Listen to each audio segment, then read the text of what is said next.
एक असम का लड़का का वीडियो वायरल हो रहा था, कोई अली था, वो वीडियो बना के डाल रहा है। क्या बोल रहा है पता है कि हम दशहरा में दिवाली में वो नहीं देखने, तो हम लड़कियां देखने आते हैं, उन देखने आते हैं। ये सीधा भाई साहब आते हैं लड़कियों को देखने के लिए, हमारी बहन बेटियों को, तो इनको रोकेंगे नहीं। मोदी जी सबका साथ सबका विकास बंद करो, जो आपका साथ दे रहे हैं उनका साथ दो, वरना आने वाले टाइम में आपकी भी सत्ता बदल दी जाएगी अगर आप हिंदुओं का साथ नहीं दोगे तो। ये सिर्फ और सिर्फ हिंदू समझ जाए कि किसको वोट देना है, और यकीन मानो अगर भाजपा भी नहीं समझी ना तो 5 से 10 साल के अंदर में एक नई हिंदुत्व की सरकार, नई पार्टी बनेगी जो इनका अपोज में जाएगी। जिस दिन हिंदुत्व का सही मीनिंग जाकर हिंदू जमीन पे उतर गया ना, का जिहादी एक शब्द हमारे देवी देवताओं का अपमान नहीं कर सकता, और अपमान करेगा तो उसको उसी के भाषा में जवाब देके उसको बिल में घुसा देंगे। धर्म धर्म का नाम का फर्क है। राम ने बम फोड़ा तो लोग क्या बोलेगा, कोई बम पटाखा। अब्दुल ने बम फोड़ा तो क्या होगा, अब्दुल कहीं ब्लास्ट कर दिया। समझ रहे हो, मानसिकता का खेल है, क्योंकि आप अपने से छवि बना चुके हैं।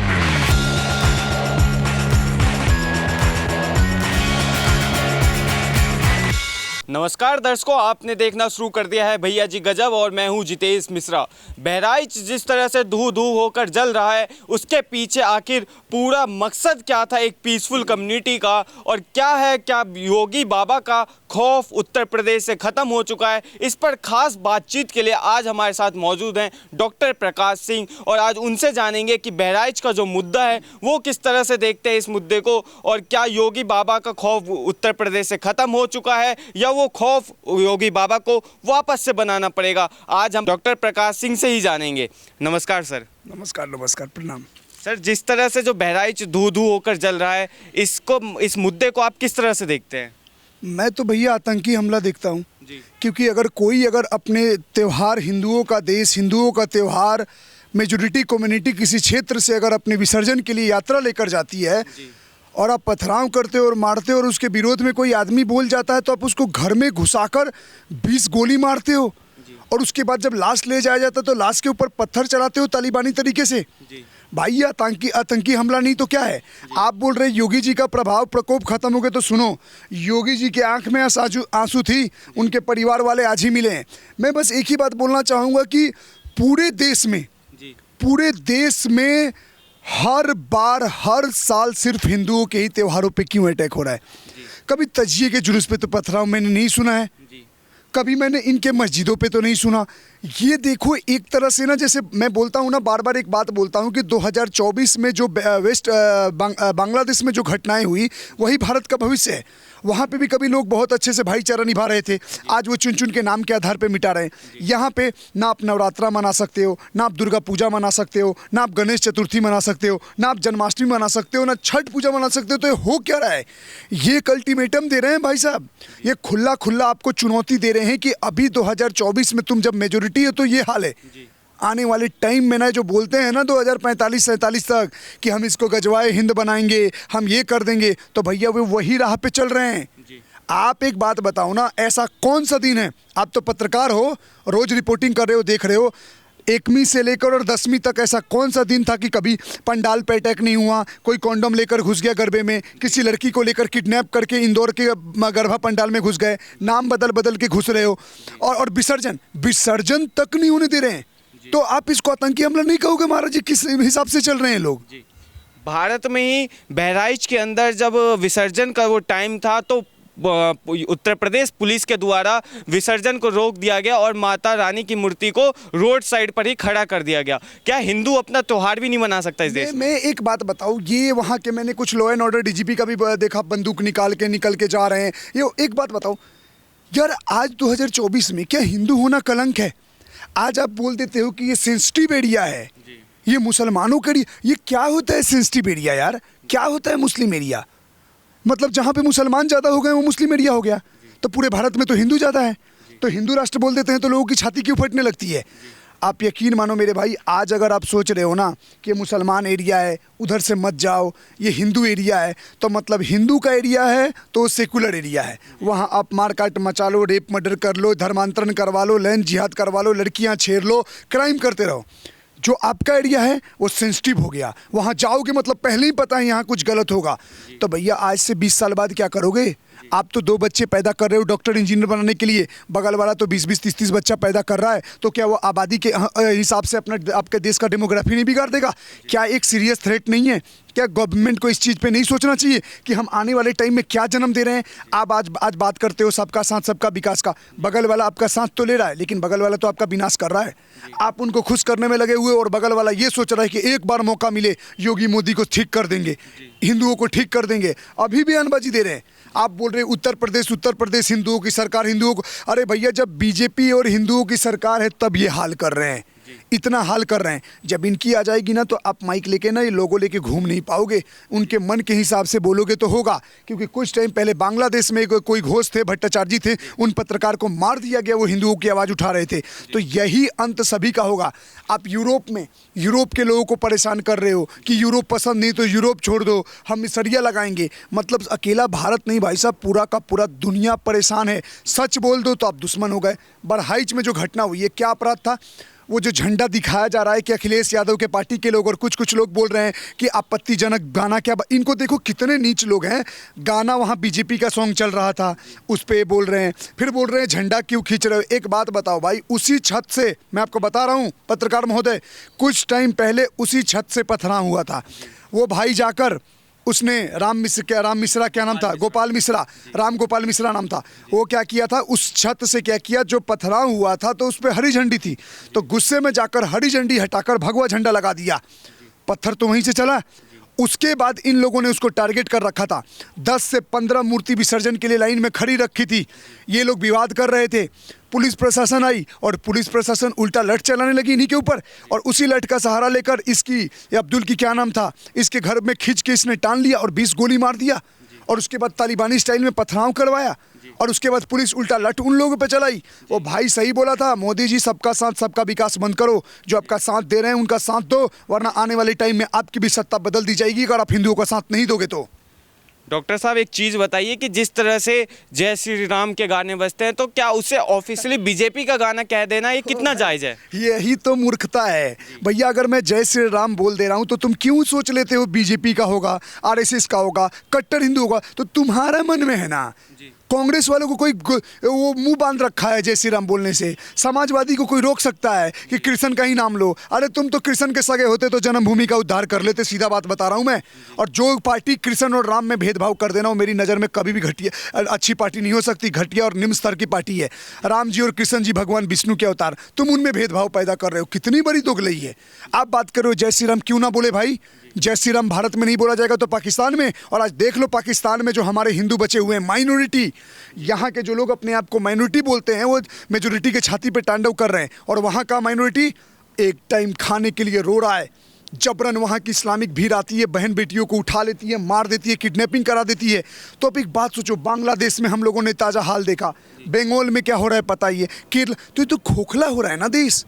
आप मैं आपके चैनल के माध्यम कैमरा मैंने एक चीज़ दिखाई है, फोकस कीजिए। मैं एक बात बताना चाहता हूँ, आज के डेट में 2024 में सिर्फ सेकुलरिज्म का ठेका अगर हिंदुओं ने ले रखा है तो ये सेकुलरिज्म सिर्फ हिंदू क्यों निभा रहे हैं? आज आप देख लो, जो हिंदू 2024 में बांग्लादेश में हुई घटनाओं से ना सीखा, नू मेवात जहाँ जल चढ़ाने के लिए आपको जंग लड़ना पड़ता है वहाँ से नहीं सीखे, बंगाल से नहीं सीख रहे हो, केरला से नहीं सीख रहे हो, आप वहाँ पे हल्द्वानी से नहीं सीख रहे हो, जम्मू कश्मीर से नहीं सीख रहे हो, पाकिस्तान से नहीं सीख रहे हो, तो याद यकीन मानो तुम्हारा मर के ही मानोगे तुम। और मरने के बाद ना तुम्हारे बच्चे तुम्हारे फोटो पे ना, फोटो जो होती है उस पर फूल की नहीं जूतों की माला पहनाएगी। क्योंकि आज का जो हिंदुओं का किया गया कृत्य है ना, आने वाले भविष्य में अपने बाल बच्चे, अपने पीढ़ियों के लिए एक बहुत बड़ा गड्ढा खोदने का काम कर रही है। अगर सरकार भी इन जिहादियों को अगर खुश कर रही है ना, तो वो भी हमारे लिए आने वाले टाइम में मुसीबत पैदा कर रही है। क्यों बोल पत्रकार में होते बताऊं? क्योंकि लड़ना आखिर में हमें ही पड़ेगा। दो तरह की लड़ाई होती है, एक होता है कि पागलों की तरह मैं निकलने लड़ने लग गया, जैसे ये करते हैं, पत्थर फेंक दी, ये कर दी, वो कर दी, और एक होता है सेल्फ डिफेंस में लड़ना। अगर एक बात बताओ, आपसे एक सवाल पूछता हूँ, अगर आपका घर परिवार लोकेलिटी अच्छा, इसका मतलब ये तो नहीं कि आप अपने घर में दरवाज़ा नहीं लगाओगे, लगाओगे ना, क्योंकि आपको भरोसा नहीं है। सुरक्षित तो रहना पड़ेगा, और सुरक्षा के लिए जो आपको कदम उठाना पड़े उठाओ। क्योंकि तुम एक कोठी बंगला कम खरीदो, गाड़ी घोड़े कम खरीदो, लेकिन खुद की सुरक्षा के लिए कुछ खरीदना पड़े तो खुद को खरीद के बचाओ, वरना मिट जाओगे आने वाले टाइम में। डॉक्टर साहब, इन दिनों ट्विटर पे बहुत सी वीडियो ऐसी भी वायरल हो रही है जहाँ पर एक पीसफुल कम्युनिटी ये कह रहा है कि इनका जो नवरात्रे का त्यौहार होता है, मेला होता है, इनमें हमें एंट्री नहीं देते, गरबा जो होता है उनमें एंट्री नहीं देते। तो ऐसा क्यों करते हैं हिंदू, और ऐसा क्यों सेकुलर, एक तरफ सेकुलरिज्म की बात करते हैं और एक तरफ ऐसा कर रहे हैं व्यवहार उनके साथ? इन दोगलों का मैं हिपोक्रेसी अभी तुम्हें बताता हूँ। इनके धर्म में सब कुछ हराम है। काफिर बच्चे से अपने बच्चों को ट्रीट कर देते हैं। 90% क्राइम करने वाले वही बच्चे हैं जो 2005 के बाद पैदा हुए हैं, क्योंकि ये इतना ब्रेन वॉश कर दिए हैं कि वो ईंट पत्थर उठा लिए हैं। तुम बात कर रहे हो गर्भे में क्यों ना भेजा जाए, मतलब ये तो वही हाल हो गया। मूर्ति पूजना हराम है, लेकिन मूर्ति बेच के पैसे कमाना ठीक है, लीगल है। दिवाली मनाना हराम है, पटाखे बेच के पैसे कमाना ठीक है। होली खेलना हराम है, लेकिन होली में रंग बेच के पैसे कमाना रहा है। अरे दोगलो, जब तुम्हारा त्यौहार हमारा मैच नहीं खाता, बोलते हैं तेरी दिवाली और मेरी ईद में फ़र्क क्या है, तो इनकी ईद में मांस बांटा जाता है, हमारे दिवाली में मिठाई बांटी जाता है। यही फ़र्क है, ज़मीन आसमान का फ़र्क है। हमारे त्यौहार से तुम्हारे क्या लेने देना। एक आसाम का लड़का का वीडियो वायरल हो रहा था, कोई अली था, वो वीडियो बना के डाल रहा है। क्या बोल रहा है पता है कि हम दशहरा में दिवाली में वो नहीं देखने, तो हम लड़कियाँ देखने आते हैं, उन देखने आते हैं। ये सीधा भाई साहब आते हैं लड़कियों को देखने के लिए, हमारी बहन बेटियों को, तो इनको रोकेंगे नहीं।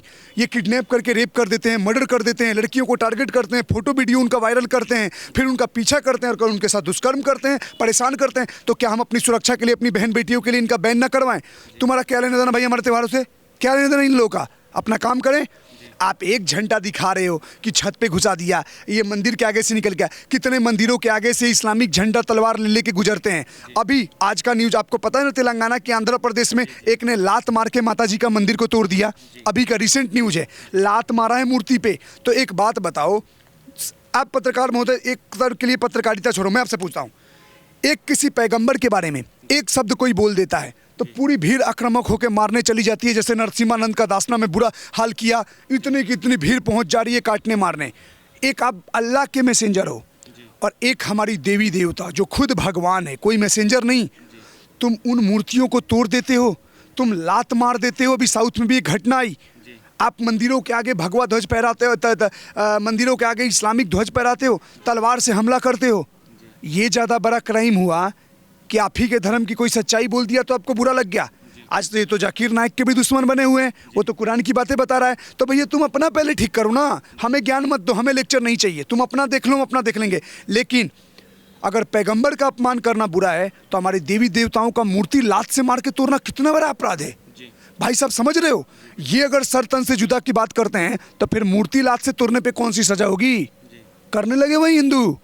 एक लॉरेंस बिश्नोई एक एक्टिव हो गया तो सबके अंदर खौफ आ गया है।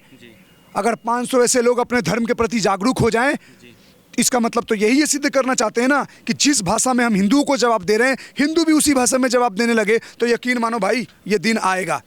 जब समय परिस्थिति जब बहुत कठोर होती है ना, तब अच्छे अच्छे योद्धाओं का जन्म होता है, क्रांतिकारियों का जन्म होता है। तो इतिहास भी जन्म दिया है और भविष्य भी जन्म देगा। और ये जैसा परिस्थिति और माहौल पैदा करेंगे इस देश में, इनसे टकराव लेने के लिए वैसे वैसे सेल पैदा हो रहे हैं, हो चुके हैं और होंगे। और गर्व से कहता हूँ कि मैं भी एक शेरों में गिनता हूँ, क्योंकि राष्ट्रवाद के लिए, देश के लिए आवाज़ उठाता हूँ। मुँह बंद करके चुप नहीं रहता हूँ, क्योंकि यकीन मानो अगर आज मैं चुप रहा ना और आज नहीं बोला, तो मेरी आने वाली पीढ़ियाँ मुझे थूकेगी कि जब ये तांडव मचा रहे थे, आतंक मचा रहे थे, तुम लोग क्या घर में चूड़ी पहन के बैठे हुए थे क्या?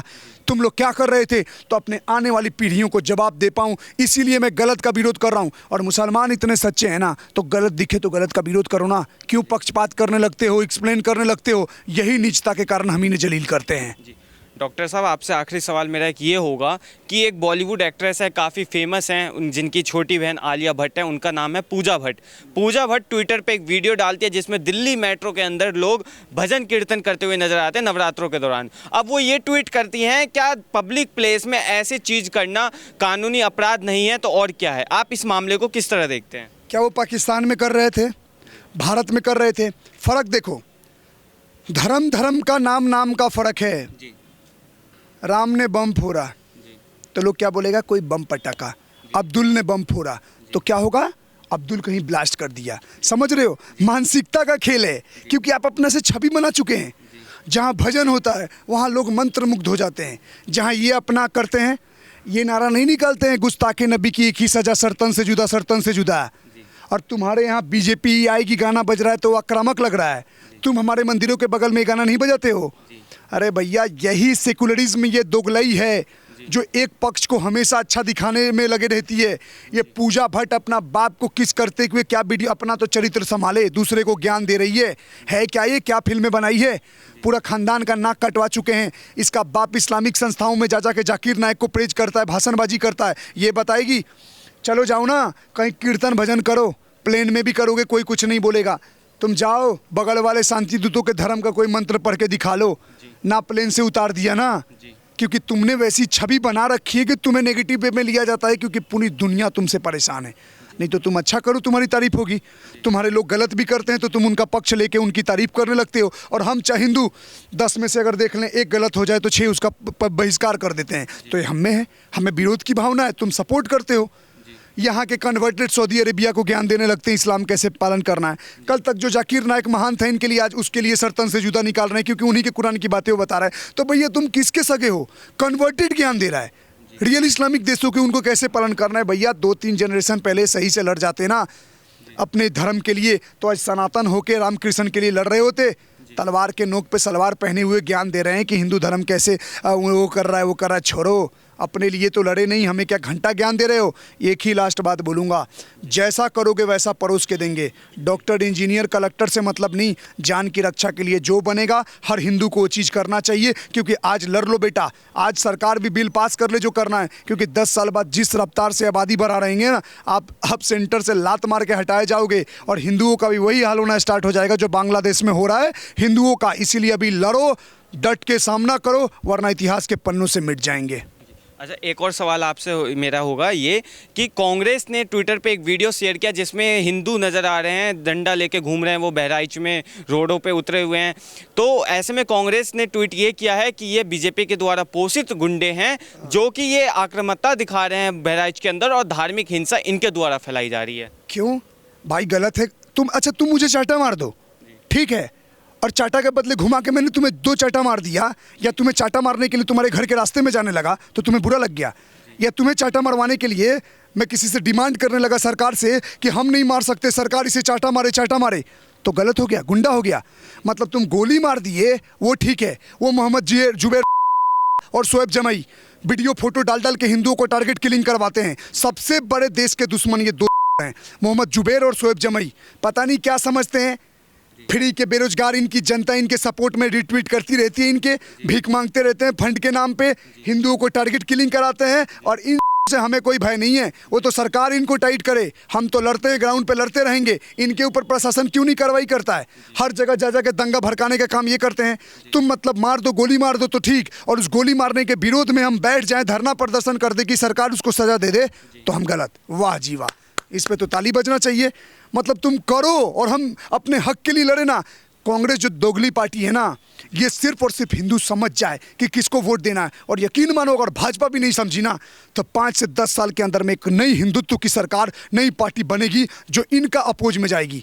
भाजपा को वोट नहीं देंगे इसका मतलब ये नहीं कांग्रेस और समाजवाद के गोद में चले जाएंगे। हम हिंदुत्व के नाम पे देंगे। हिंदुत्व वो आइडियोलॉजी है, हिंदुत्व वो चीज़ है जिससे भारत और ये बचा रहेगा, हमारी सभ्यता संस्कृति, हमारी लोग बचे रहेंगे। हिंदुत्व कोई ये नहीं है कि जैसे राम ना बोलो मार दो थप्पड़। हिंदुत्व ये है हमारी, जैसे मान लो हम पूजा पद्धति कर रहे हैं वो हिंदुइज्म है, लेकिन हमारे मंदिरों पे कोई अटैक कर रहा है, हमारे भगवानों की मूर्तियां कोई तोड़ रहा है, तो उसकी रक्षा करना, अपने धर्म के प्रति एकजुट रहना, ये हिंदुत्व है। हिंदुत्व एक विचारधारा है जो आने वाली टाइम में हिंदुओं को जोड़ेगी। हिंदुत्व एक मतलब क्या बोलूँ, आप समझ लो, एक जीने का तरीका है, एक जीने का वे ऑफ लिविंग है जो इस सभ्य समाज में हिंदुओं को जीना सिखाता है, लड़ना सिखाता है। वही हिंदुत्व हिंदू भूल चुका है। जिस दिन हिंदुत्व का सही मीनिंग जाकर हिंदू जमीन पे उतर गया ना, का जिहादी एक शब्द हमारे देवी देवताओं का अपमान नहीं कर सकता, और अपमान करेगा तो उसको उसी के भाषा में जवाब देके उसको बिल में घुसा देंगे। तो दर्शकों, ये थी हमारी डॉक्टर साहब से खास बातचीत। बहराइच में जो दंगे चल रहे हैं उस पर आपके क्या विचार है, ये हमें कमेंट बॉक्स में जरूर बताइए। और ऐसी तमाम खबरों के लिए देखते रहिए भैया जी गजब। मैं जितेश मिश्रा, कैमरा पर्सन प्रदीप झा के साथ, धन्यवाद।